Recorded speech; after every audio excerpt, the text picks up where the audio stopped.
TNN T V کی بین الاقوامی خبروں کے ساتھ میں ہوں بشرا خان۔ بھارتی وزیر خارجہ سبرامنیم جے شنکر کا کہنا ہے کہ کینیڈا سے کہا ہے کہ وہ سکھ علیحدگی پسند رہنما ہردیپ سنگھ نجر کے قتل کے حوالے سے ٹھوس معلومات فراہم کریں تو بھارت اس پر غور کرنے کے لیے تیار ہے۔ مزید جانتے ہیں اس رپورٹ میں۔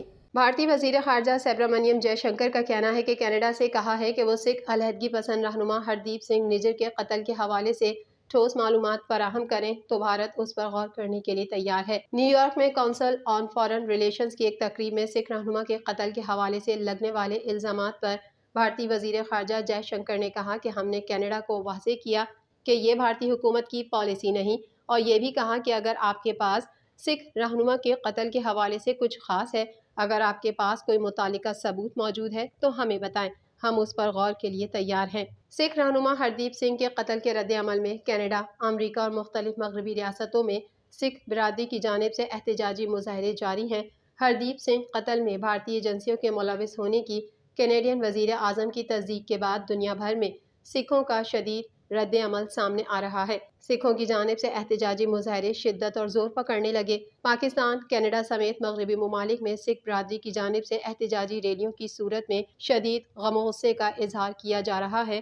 حال ہی میں کینیڈا میں ٹورنٹو، وینکوور، اوٹاوا اور امریکہ میں سان فرانسسکو میں احتجاجی مظاہرے کیے گئے۔ کینیڈا سمیت دیگر مغربی ریاستوں میں مظاہرین نے سفارتی سطح پر بھارت سے ہر قسم کا تعلق ختم کرنے کا مطالبہ کیا۔ ریلی میں شریک مظاہرین نے کینیڈا میں بھارتی ہائی کمشنر سنجے ورما کو ملک بدر کرنے کا بھی پرزور مطالبہ کیا۔ مظاہرین کا کہنا تھا کہ ہردیپ سنگھ کا قتل کر کے سکھوں کی خود مختاری کو چیلنج کیا گیا۔ احتجاج میں شریک سکھ برادری کا یہ موقف تھا کہ بھارت سکھوں کو دہشت گرد کہتا ہے، لیکن اصل میں سکھ مظلوم اور بھارت دہشت گرد ہے۔ مظاہرین نے کینیڈین عوام اور عالمی سطح پر سکھوں کی آزادی اور تحریک خالصتان کے لیے تعاون کی اپیل کی، جبکہ دلی بنے گا خالصتان کے نعرے بھی لگائے گئے۔ واضح رہے کہ آزاد خالصتان کے رہنما ہردیپ سنگھ کو 18 جون 2023 میں کینیڈا میں گرودوارے کے باہر قتل کر دیا گیا تھا۔ کینیڈا نے ہردیپ سنگھ کے قتل میں بھارت کے ملوث ہونے کا خدشہ ظاہر کرتے ہوئے کینیڈا میں بھارتی سفارتکار کو ملک بدر کر دیا، جس کے جواب میں بھارت نے بھی کینیڈا کے سینئر سفارتکار کو ملک چھوڑنے کا حکم دیا۔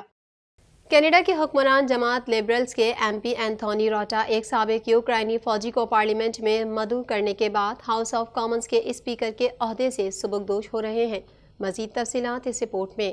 کینیڈا کی حکمران جماعت لبرلز کے ایم پی اینتھونی روٹا ایک سابق یوکرائنی فوجی کو پارلیمنٹ میں مدعو کرنے کے بعد ہاؤس آف کامنز کے اسپیکر کے عہدے سے سبکدوش ہو رہے ہیں۔ واقعات کا ایک ڈرامائی موڑ، جس کا ہر طرف سے اراکین پارلیمنٹ خیر مقدم کریں گے، جنہوں نے کہا کہ یہ شرمناک واقعہ ناقابل معافی ہے۔ روٹا کا استعفیٰ بدھ کو اجلاس کے دن کے اختتام پر نافذ العمل ہوگا۔ روٹا نے کہا ہے کہ میں نے آپ کے عاجز خادم کے طور پر کام کیا ہے، اس عہدے کی اہم ذمہ داریوں کو اپنی بہترین صلاحیتوں سے نبھایا ہے۔ اس ایوان کا کام ہم میں سے کسی سے بھی بالاتر ہے، اس لیے مجھے آپ کے اسپیکر کے عہدے سے استعفیٰ دینا چاہیے۔ میں ایوان میں ایک فرد کو پہچاننے میں اپنی غلطی پر گہرے افسوس کا اعادہ کرتا ہوں۔ روٹا نے کہا کہ اس نے ایک سابق نازی فوجی کو جو عوامی پہچان دی، اس سے افراد اور کمیونٹیز کو تکلیف پہنچی، جن میں یہودی لوگ، پولس اور نازی مظالم سے بچ جانے والے دیگر افراد شامل ہیں۔ روٹا کے الگ ہونے کے فیصلے کا مطلب ہے کہ ایم پیز کو جلد ہی ایک پریزائڈنگ افسر کا انتخاب کرنے کی ضرورت ہوگی تاکہ کامنز کام کرنا جاری رکھ سکے۔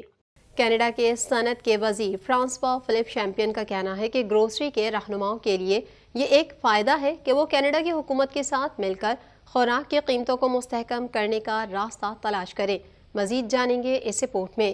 صنعت کے وزیر فرانسوا فلپ شیمپئن کا کہنا ہے کہ گروسری کے رہنماؤں کے لیے یہ ایک فائدہ ہے کہ وہ کینیڈا کی حکومت کے ساتھ مل کر خوراک کی قیمتوں کو مستحکم کرنے کا راستہ تلاش کریں، کیونکہ وہ اس ہفتے ان کے ساتھ ملاقاتوں کا سلسلہ جاری رکھے ہوئے ہیں۔ ملک میں گروسری کی اونچی قیمتوں کے مسئلے سے نمٹنے کے لیے گزشتہ ہفتے کینیڈا کی سب سے بڑی گروسری چینز کے سی ای اوز کے ساتھ عجلت میں بلائی گئی میٹنگ کے بعد شیمپئن نے اس پیر کو بین الاقوامی مینوفیکچرنگ کمپنیوں اور منگل کو مقامی مینوفیکچرر سے بھی ملاقات کی۔ شیمپئن نے ایک پریس کانفرنس میں کہا کہ غیر عملی اختیار کرنا کوئی آپشن نہیں ہے۔ انہوں نے مزید کہا کہ اشیاء خورد و نوش کی قیمتوں میں اضافے کا باعث بننے والا نظام پیچیدہ اور ایک دوسرے سے جڑا ہوا ہے، اور انہیں نیچے لانے کی صلاحیت صرف گروسرز تک نہیں ہے بلکہ ملٹی نیشنل تنظیموں کے ہاتھ میں بھی ہے، جیسا کہ اس ہفتے ان سے ملاقات ہوئی ہے۔ اس مقصد کے لیے چیمپئن نے کہا کہ اس نے گروسری انڈسٹری کے رہنماؤں سے کہا کہ یہ ان کے فائدے کے لیے ہے کہ وہ حکومت کے ساتھ مل کر فوڈ سپلائی چین کے لیے ٹیم کینیڈا کا نقطہ نظر تلاش کریں جس سے قیمتیں مستحکم ہو سکیں۔ چیمپئن نے منگل کو ایسی کمپنیوں کے ساتھ 2 گھنٹے کی میٹنگ کے دوران کہا، میں نے انہیں بغیر کسی غیر یقینی کے الفاظ میں بتایا کہ کینیڈین اس قسم کی مایوسی دیکھ رہے ہیں اور ان کے لیے میرا پیغام یہ تھا کہ کینیڈین آپ سے اس حل کا حصہ بننے کی توقع رکھتے ہیں۔ چیمپئن نے مزید کہا، اور مجھے یہ کہنا ضروری ہے کہ میں نے کینیڈینز کی طرف سے جو اپیل کی تھی وہ کمائی گئی تھی۔ میں یہ کہوں گا کہ وہ اس چیلنج کو تسلیم کرتے ہیں جو کینیڈینوں کو درپیش ہے۔ وہ یہ بھی تسلیم کرتے ہیں کہ انہیں حکومت کے اقدام کی حمایت کرنے کی ضرورت ہے اور آخر میں وہ اس حل کا حصہ بننا چاہتے ہیں۔ چیمپئن نے کہا کہ وفاقی حکومت مطالبہ کر رہی ہے کہ گروسری کمپنیاں تھینکس گیونگ کے ذریعے کینیڈینز کے لیے کھانے کی قیمتوں کو مستحکم کرنے کے لیے ایک منصوبہ لے کر آئیں۔ امریکی جج نے سابق صدر ڈونلڈ ٹرمپ کو دھوکہ دہی میں ملوث قرار دے دیا۔ مزید احوال اس رپورٹ میں۔ امریکی جج نے سابق صدر ڈونلڈ ٹرمپ کو دھوکہ دہی میں ملوث قرار دے دیا۔ امریکی جج کا فیصلہ سناتے ہوئے کہنا تھا کہ ٹرمپ یہ ثابت نہ کر سکے کہ ان کی ایک پراپرٹی کا خواہش مند خریدار سعودی عرب میں موجود ہے۔ امریکی میڈیا کے مطابق جج آرتھر اینگران نے کہا کہ سابق امریکی صدر ٹرمپ اور ان کی کمپنی نے اپنے اثاثوں کی مالیت بڑھا چڑھا کر پیش کی تھی۔ نیو یارک کے اٹارنی جنرل لیٹیٹا جیمز نے الزام لگایا تھا کہ ڈونلڈ ٹرمپ نے اپنے اثاثوں کو $2.2 ارب بڑھا کر پیش کیا تھا تاکہ وہ بہتر بزنس ڈیل کر سکیں۔ انہوں نے کہا کہ جن پراپرٹیز کی مالیت بڑھا چڑھا کر پیش کی گئی ان میں مار ایلاگو پارک ایونیو پر واقع عمارت ٹرمپ ٹاور میں پینٹ ہاؤس اور ویسٹ چیسٹر کاؤنٹی میں ایک اسٹیٹ شامل ہے۔ ٹرمپ کے وکلاء کا دعویٰ تھا کہ سابق صدر نے اثاثوں کی قیمت درست بتائی تھی اور یہ وہ مالیت ہے جو ٹرمپ نے بطور ویژنری ریئل اسٹیٹ ڈیولپر سمجھی تھی۔ عدالت نے مقدمہ قابل سماعت نہ ہونے سے متعلق ڈونلڈ ٹرمپ کی درخواست مسترد کر دی۔ سابق صدر ٹرمپ اور ان کے بزنس ساتھیوں کے خلاف کیس پیر سے عدالت میں شروع ہونے کا امکان ہے۔ عراق کے صوبے نینوا میں قیامت صغریٰ برپا۔ شادی کی تقریب کے دوران ہال میں آتش زدگی سے 113 سے زائد افراد جاں بحق جبکہ 150 سے زائد افراد جھلس کر زخمی ہو گئے ہیں۔ مزید جانیں گے اس رپورٹ میں۔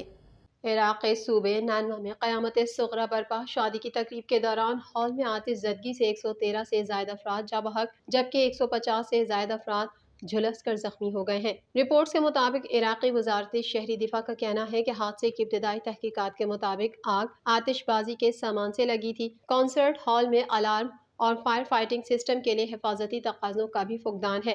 حادثے سے متعلق مزید تحقیقات جاری ہیں۔ میڈیا رپورٹ کے مطابق عراقی شہر الحمدانیہ میں شادی تقریب کے دوران ہال میں آتش زدگی کے وقت 1000 سے زائد افراد تقریب میں شرکت کے لیے وہاں موجود تھے۔ غیر ملکی میڈیا رپورٹس کے مطابق مقامی ڈپٹی گورنر نے حادثے میں 113 اموات کی تصدیق کرتے ہوئے کہا کہ جائے حادثہ پر امدادی سرگرمیاں جاری ہیں جبکہ زخمیوں کو فوری طبی امداد کے لیے اسپتال روانہ کیا جا رہا ہے، تاہم حادثے میں اموات بڑھنے کا خدشہ ہے۔ دوسری جانب عراقی وزیر اعظم محمد شیع السودانی نے وزارت داخلہ و وزارت صحت کو ہدایت کی ہے کہ وہ آگ سے متاثرہ افراد کو امداد فراہم کرنے کے لیے چوکس رہیں۔ TNN ٹی وی کے نیوز بلیٹن میں فی الحال اتنا ہی۔ مزید خبروں اور اپڈیٹس کے لیے دیکھتے رہیے TNN ٹی وی۔